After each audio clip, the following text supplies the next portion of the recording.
saying yes to illegal cannabis and saying yes to giving money directly to criminals. The debate moves to Brampton over whether or not to allow retail cannabis stores.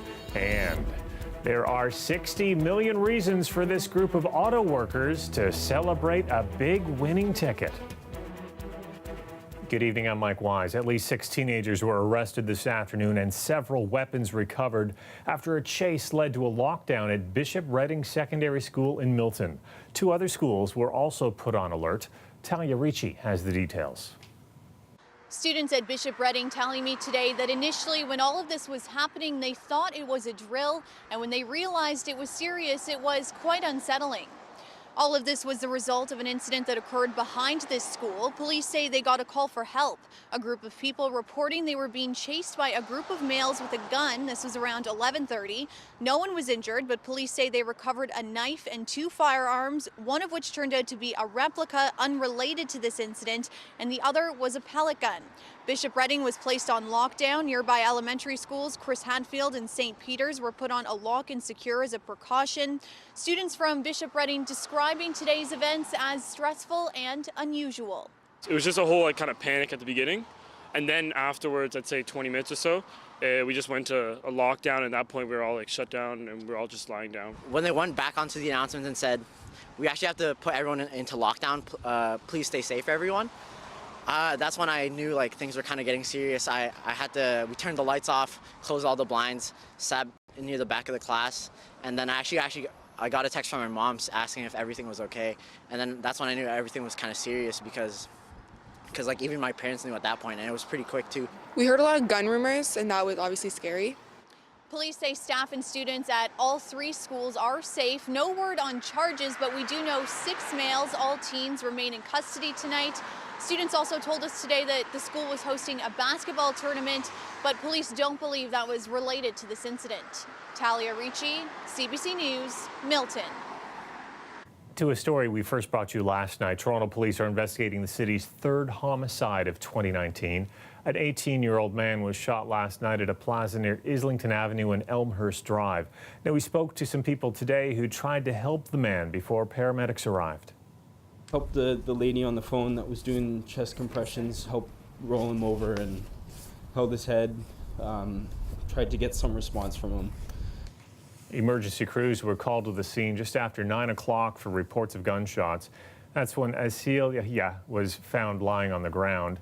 Witnesses say 2 people got out of the vehicle and fired guns. Now, police are looking for a total of 4 suspects. They haven't said what they look like, only that they were seen fleeing the area in a dark-colored vehicle. And we now know the name of the woman who was killed in a high-rise near St. Clair and Birchmount Road on Tuesday. Police say 30-year-old Lorraine Ogoti was stabbed in the building by a man. She was found by officers with life-threatening injuries and pronounced dead on scene. Police say the man believed to have stabbed her died outside of the apartment building. Police have been investigating this incident as a possible murder-suicide. Ogoti's death marks the city's 2nd homicide of the year.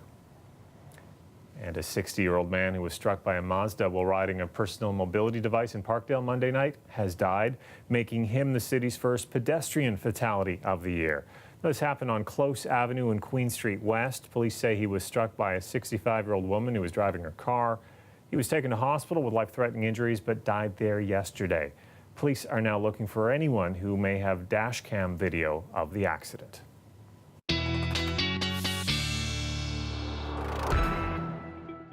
Cullen Kennedy's here with a first look at the forecast, and the City of Toronto has issued an extreme cold weather alert. That's right, Mike. That's what we're looking at. And when we're talking about temperatures that can be -15 or colder, or a wind chill -20 or colder, and that's what we're talking about as we head through the overnight to tomorrow morning, that's what we're dealing with out there. So something that we really have to take seriously. Now, one of the things we've been contending with are these very strong winds. They've been really gusty. And even if you don't look at the numbers here and just look at the coloration, so into the contours here where you get into these dark purples, that's some of the stronger gusts. And I just want to show you that they will start to ease up, not the sustained winds, but the gusts are going to begin to die off as we get into tomorrow, even by midday. So that will help a little bit, but still it's going to be very cold overnight tonight. Now, one of the things with the kind of change in those wind gusts is we won't see some of the lake effects that we had to the northwest and west of the city. So we're looking at Looks like partly cloudy, maybe to a mix of sun and clouds at times through the day tomorrow, but there should be some sunshine in there. But overnight tonight, I'm going with my forecast of -14, feeling like -20 or colder. And then into tomorrow afternoon, even when we get into the afternoon hours, the best we're going to do, and that'll be early afternoon, is -6. So it's still even then going to feel like about -10, Mike. As for how long it sticks around, I do have the answer to that, and that's coming up. All right. Thanks, Colette. No problem.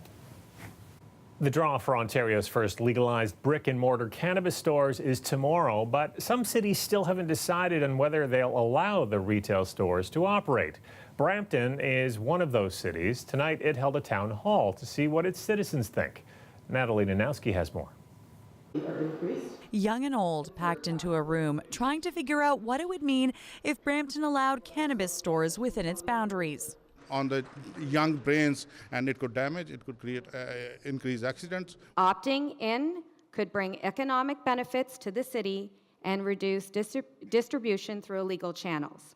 The rules for opening cannabis stores has changed, from anyone with a solid business plan to a lottery system.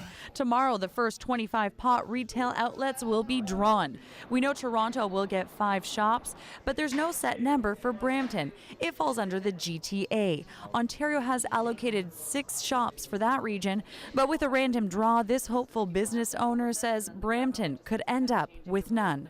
We don't want to be a burden on our neighbors, so we've secured over 90 parking spaces for our location. But again, we're going to be caught holding the bag on that. Like, there's very little chance that we actually get it now. Even if he wins, he may not be able to open if Brampton votes no. Mississauga and Markham have gone that route, and some here tonight want to stop Brampton from following suit. We pay the highest in property tax. We cannot afford to miss out on this lucrative system. And officials were pointing out other pluses, because no matter what Brampton decides, cannabis is legal and the system is dealing with it. A lot of people don't know that the police funding from the province is tied to opting in. Do you want to have more resources for the police? Well, that's one component. Municipalities have until January 22nd to decide. Brampton is going to take its time looking over its options, and it's set to vote one day before the deadline on January 21st. Natalie Nanowski, CBC News, Brampton. And still with Brampton, this was the scene faced by many commuters heading there earlier this week. A crunch of passengers at Union Station that some say was downright dangerous. It's all after Metrolinx shuffled the schedule, adding service to Kitchener but cutting an express train to Brampton. Well, those passengers are learning of some relief tonight. Metrolinx says next week it will add more cars to the 502 train to try to alleviate that chaos. Greg Ross hopped on board that train today to talk to passengers. It included Brampton's Mayor, Patrick Brown, who has been calling for a fix. It's dangerous because the track is too full with people, like when we go to get on it. Stairs down at the end. Track 26, you have to get on the platform. If you don't get on the platform, you're not going to get a seat. So you have to leave work like 15 minutes to half an hour early just to stand on the platform. Is your 502 westbound train making all station stops to Kitchener Station? If you want to get a seat, you got to be here quite a bit earlier, I think. Have you had a seat this week? Not this week, no. Doors are now closing. Please stand clear. So the doors have closed. The train is just starting to leave Union Station. You can see it's standing room only here, and regulars on that express train are telling us that this is much more crowded than that train used to be. So you actually watched somebody faint on this train yesterday. She fell into me as she got out of the train, but she had to get back on. So she got out just to let the people out at that stop, and she was swooning and moving, and she fell into me. Were the trains busier Monday, Tuesday, Wednesday than they are today? Yes, absolutely, definitely. I think people have adjusted their schedule to not have what happened Monday, Tuesday, Wednesday to happen to them today, because we were crammed in like sardines. I've heard horror stories about how it's overcrowding, the delays, the cancellation of the express train. It's unacceptable. Commuters can't be treated like cattle. It's put people's schedules into chaos. What do you guys think of what the mayor of Brampton just had to say? Exactly. Bring it right back. We need the old schedule back. It was put together by Greg Ross. Well, there is no commitment to restore the canceled train yet, but Transportation Minister Jeff Yurek released a statement tonight saying, over the past 2 days, we have been busy working on a solution to the overcrowding on GO trains as a result of our expanded service on the Kitchener line. We've acted quickly to address these concerns and will be adding additional cars starting Monday while continuing to evaluate options to further reduce congestion. It's just offensive language, like, you know, which we know that what that means is, right? So we don't want that on road anyways. This Brampton man has been documenting license plates that spell out what he calls offensive Punjabi phrases. I'm Lisa Shing, and coming up in the show, I'll tell you why he wants the province to crack down.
Welcome back. A vigil was held tonight at Bloor and Dovercourt for a woman who got stuck in a clothing donation bin there and later died. Now, the woman's name was Crystal, and since her death, the city has been facing pressure to do something about the safety of the bins so that this doesn't happen again. In fact, they were already conducting a review of the bins, and now there'd be a special focus on safety. Well, they could look to what our neighbors in Markham have been doing. 2 years ago, the city there revamped its clothing donation bin system. A city official showed our Ali Chiasson how they work. Let's see what we can take a look at here. So you have two drop-off sort of receptacles. Two pull-down doors with free-flowing flaps so you can't get stuck. There's no pinch point. Yeah. Right? But And we a also warning. have a sign that says don't enter. So this is just it's a pool cabana, actually. So this would have been the door. We just put the signage there. It's serviced by a roll-up door, and they're serviced daily. This would just really be 1 day's donations. I mean, 3 bags fills up a steel bin. Yeah, that's when you have the overflow problems. That's when you get the overflow problems, and then people piling it up outside, people start going through it, and they scatter it all. Was that part of the reason for the Markham crackdown on these bins? Absolutely, absolutely. We just felt it was time not only to get good data, how much textile is out there, to support the charities, because most of the bins on the streets aren't charities necessarily. They could be private companies. Okay. The anti-theft mechanism that was placed wasn't really to keep people out of the bins. It was really meant to keep competitors out of the bins. Textiles have quite a value. So what would happen is a rival bin operator would come and enter the bin, take the material at midnight or 1 o'clock in the morning. So they put these anti-theft mechanisms in to keep out the competitors, not really to keep out residents. I don't think anyone anticipated that residents would be crawling in the bins, and if residents wanted to steal a bag of textiles, I don't think anybody cared. There's a huge demand by residents. They want to donate this material. They want to donate it safely. They want to make sure it's going to a good cause.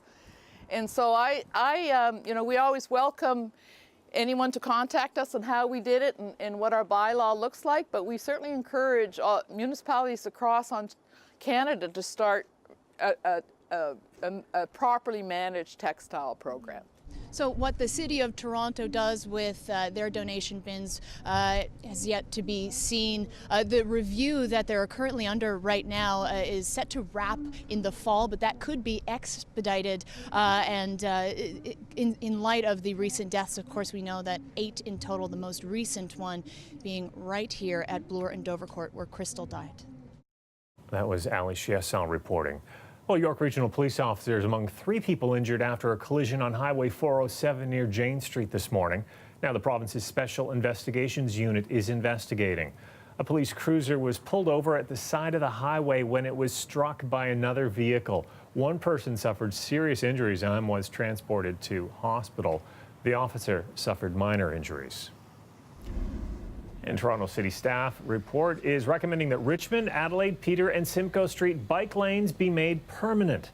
The lanes were installed initially as a pilot project to run between 2014 and 2017. Since then, according to the report, the number of cyclists using those routes has ballooned, but car travel times have not. Staff do want a change made, though, on Adelaide. They're recommending the lane there be moved from the south side to the north side of the street. The report goes to the Infrastructure and Environment Committee next Thursday. Oh, Brampton man tells us he's concerned about the number of offensive license plates he sees in his city. It comes after a CBC Toronto story that prompted a review of dozens of plates for insinuating violence by using anglicized Punjabi phrases. Well, with the same thing now happening with swear words, there are concerns the province's enforcement isn't working. Lisa Shing explains. There are thousands of cars on the road in Brampton every day. It doesn't take too long to spot a variety of vanity plates. The meaning of this one may be obvious. Most are in anglicized Punjabi. This one means, "What's it to you?" But among the sea of plates in the city, what does that mean? Gagandeep Kanwal has been documenting ones he finds offensive. I see that every day, here and there. There's a lot of them. The Punjabi phrases spell out "shot of liquor." This one means opium, even the F word. That's a little disturbing for me too, because once my kid's reading it, I cannot explain to them what that means. The Ministry of Transportation reviewed 52 plates and flagged 33 of them for recall after CBC's initial story. Though they're still out there, it says there's no timeline for when the plates could be taken off the road. You're still seeing these offensive license plates on the roads here in Brampton? I do. The ministry does not allow vanity plates that reference violence, drugs, or sex, regardless of language. It's pretty tough for the province to really filter out some of these more colloquial things, especially in a different language. What do you think? I think it's definitely a tough task. A spokesperson with the World Sikh Organization of Canada says the province could improve its screening. Punjabi is one of the most spoken languages here in Ontario, so I don't think it should be too difficult to look into what these language plates actually mean. The province says its staff speak a variety of languages and use various translation services before approving the plates. Lisa Shing, CBC News, Brampton. Well, here's a live shot of downtown Toronto where the temperatures continue to fall overnight. The City of Toronto has issued a cold weather alert for wind chill conditions that could make it feel like -20 or colder overnight. Colette will have your full forecast when we come back.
The weather update is brought to you by Train Extreme Conditions Testing.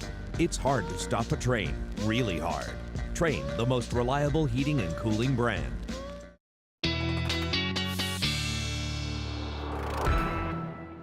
Colette is back with their extended forecast. I know if you thought this morning was cold, just wait till tomorrow morning. Yes, that's right. So this was just kind of a warm up. All right, poor choice of words, but a warm up to what's to come for tomorrow in terms of getting yourself prepared. Average high at this time of year is -2. Average high. Overnight lows around -10, and we're going to be colder than that. In some cases, running about 5 degrees below seasonal, and that's not even factoring in the winds and the wind chills that we're going to be looking at. On the positive side, we are going to be seeing even more sunshine, and because the gusts, those strong wind gusts that we've been experiencing, are going to be easing off by about midday tomorrow, it does mean we won't see the lake effects that we've been having as well. So just a little bit of cloud cover kind of peeking in there at times through the day we'll be dealing with, and that carries on into the evening hours. In fact, probably more cloud cover building by the time we get to tomorrow evening. For southwestern Ontario, I know sometimes it's hard to see in here because of the icons. There are negatives in front of all of these numbers, all right? So -9 for Sarnia, -14 in London, -11 for Windsor, and for our friends in Leamington as well. And then as we go and look at tomorrow afternoon, you guys are going to do a little bit better in southwestern Ontario. Mix of sun and cloud. Windsor's high -2 into the afternoon hours, but even then it's going to feel more like about -6 to -8 with the sustained winds.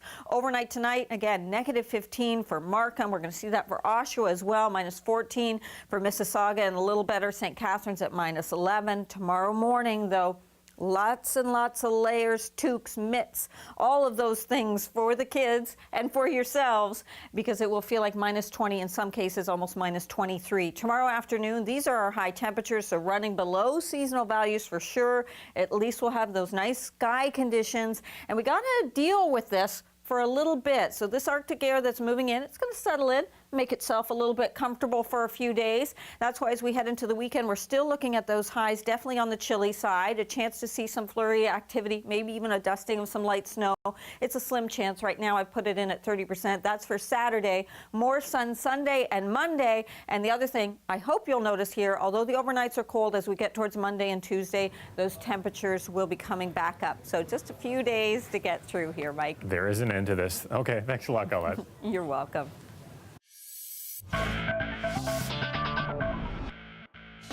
The Leafs in New Jersey tonight to play the Devils. Zach Hyman back in the lineup after missing 8 games. He's able to set up Ron Hainsey, who fires his rocket right there to make it 1-0. Well, just under 3 minutes later, Jake Gardner's point shot is stopped, but John Tavares is there to score career goal number 300. Congratulations to him. Followed soon, though, by career goal number 301. Devils make it interesting in the second. They managed to score twice, but the Leafs would hold them off as Toronto wins 4-2. When I scan like this, it's vibrating my phone. Can you? When I said 60 million, big winner. Oh my God! And I couldn't believe. Oh, it was definitely real. This group of co-workers from Kitchener are now millionaires, splitting a $60 million lotto win. I'll tell you what they're planning to do with their winnings when we come back.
The Raptors weren't playing on the court tonight, but they were in action today. They stopped by Sick Kids Hospital to hang out with some of their biggest little fans. The players and coaches brought gifts, played some games, and posed for pictures, bringing some smiles to some kids who definitely needed it. And speaking of smiles, there's certainly plenty of smiles from a group of auto workers who won a $60 million Lotto Max jackpot. I say, hey, Fernando, I'm driving. He say, listen, we are the winner. I say, okay, let me park. I park, and he say, we are the big one. I say, listen, you know my health. I don't want to have a heart attack. He say, we are the winner. Excited and nervous? Happy. Happy. What are you nervous about? Oh, how to spend the money. Life-changing, no doubt. The co-workers worked the same line and the same shift at an auto parts manufacturer. Some are married, some are single. 8 of them are immigrants. They have 17 kids between them and range in age from 21 to 57. The group had started playing together just 2 months ago. For some members, it was the first time to join the group to play. The winners of the December 21st jackpot say it has been wonderful celebrating together. Something special with our team, like we work in the same line, but we are not co-worker. We are friends. Like in all the factory we work, we are the only team. Every birthday we celebrate. Before we start the work, we celebrate, we talk, it's like family. And this is very, very special in our team. Like, we are family, really. Special moment for them. Most of the winners say they're going to retire from the auto parts plant. Congratulations. So far, CBC Toronto Lottery Pool hasn't had that level of success. So that means I'll see you again tomorrow night at 11. Good night.